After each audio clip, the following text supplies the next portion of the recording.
All right.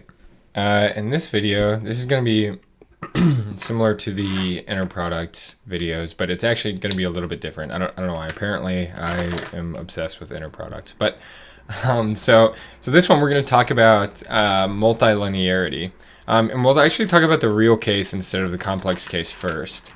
I've got my highlighters here in case I'm supposed to use colors.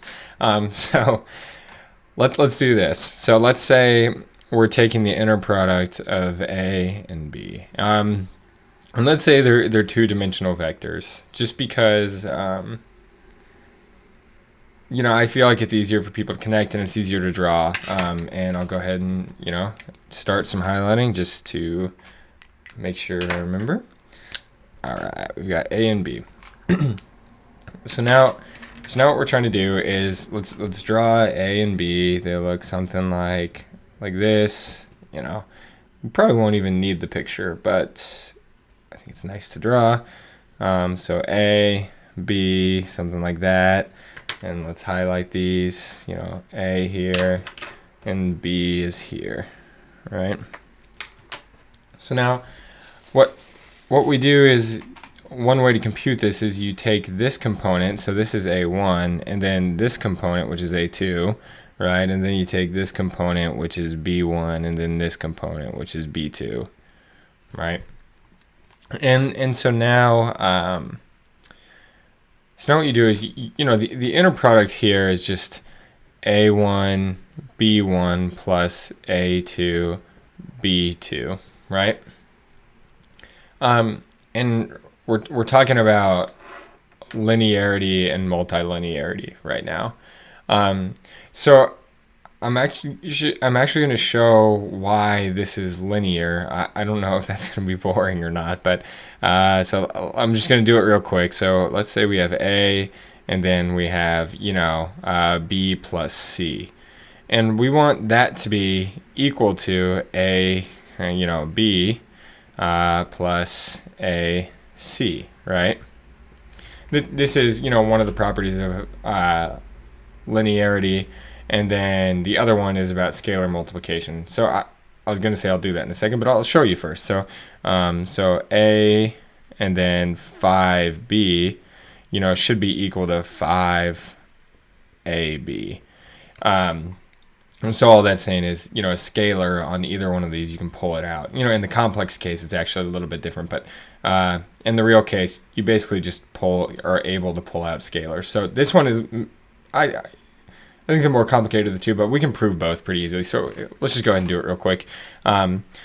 So A, B plus C, we're just going to use this formula, right? So now we have A1 times B1 plus C1. Yep, so that's this right here. That's this. Let's use, so this part is this part. And then we have plus, right? That's this. A2, that's what I was missing. I knew I was missing something. So B plus C is a vector in itself. So the first component of it is going to be B1 plus C1. And then the same thing here. So B2 plus C2, right? And then what color shall we use? Yellow, maybe? So that's this part is just this part, right? You can see how these are the same, and then the plus is that plus. But I only have 4 colors, so that's where we are. So now we have A1, B1 plus A1, C1 plus, so that's this green again, all right? Maybe I'll start writing with my left hand with my highlighters. And then A2, B2 plus A2, C2. And that's going to be, check this out, lefty. So that's this, just like that, right? Now we're going to rearrange these real quick.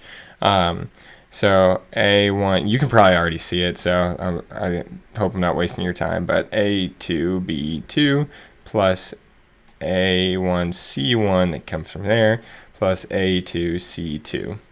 That comes from there, right? So let's do this. So we've got our yellow. That's that. A2, B2 is this.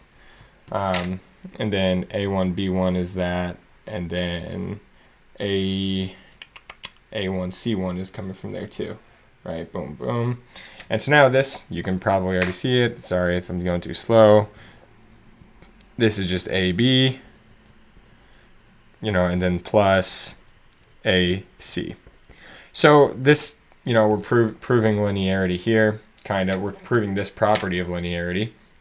And then this one's, I don't want to say easy, but it kind of is. So what this is saying is, when you multiply a vector times a scalar, it just multiplies each component times that scalar. So let's say we have 5b up here, then that's, this b is going to be multiplied by 5, and this b is going to be multiplied by 5. So this term has a 5, this term has a 5.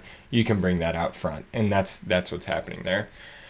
Okay, so now we're on to the multilinearity part, and this is actually what I think is crazy and kind of fascinating is that how do we want to say this? Basically, what you could do is that this linearity and these properties would hold if you had some scalar multiple somewhere in there. And I know it's super vague, but it's easiest to see it right here. So if this had like a 2 in front of it and this had like a 3 in front of it, everything would still hold, right? Because let's see, how do we best want to explain it? Yeah, so let's say this had that 3, this had that 2, then it would be carried here. So 3, 3, 2, 2. This would have a 2, this would have a 2, this would have a 3, 3. So now you'd still have it down here. I'm going to pause right there, and then we'll get back to it in the next video.